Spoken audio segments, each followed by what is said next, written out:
Competence threat effect. So, management na naman tayo, no? Competence threat effect. So, ito yung sinasabi, usual na hindi ko alam ang tawag doon, di ba? So, ito pala yung tawag diyan na sinasabi minsan pag may nakakaaway ka sa katrabaho, threat ka ba? Ayan. Kasi minsan hindi natin maiwasan na merong mas magaling sa atin, di ba?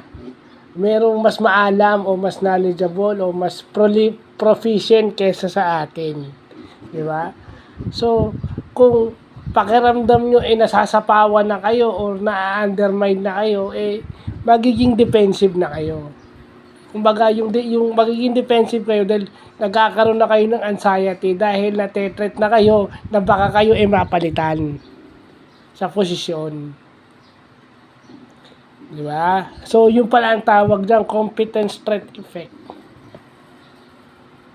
Yung pala yan. No?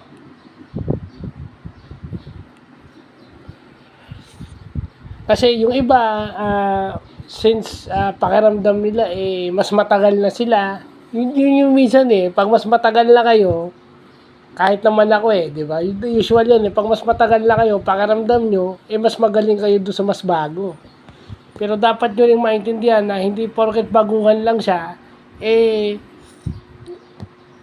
mas magaling na kayo sa kanya. Hindi. Baka posibleng yung bago na yun, mas maraming alam kaysa sa inyo. May taong ganon. So kung ganon, nakakaranas tayo ng competence threat effect. Importanteng malaman natin yan. Napaka-importanteng malaman natin yan. No? Yan yun. So, yun lang pa.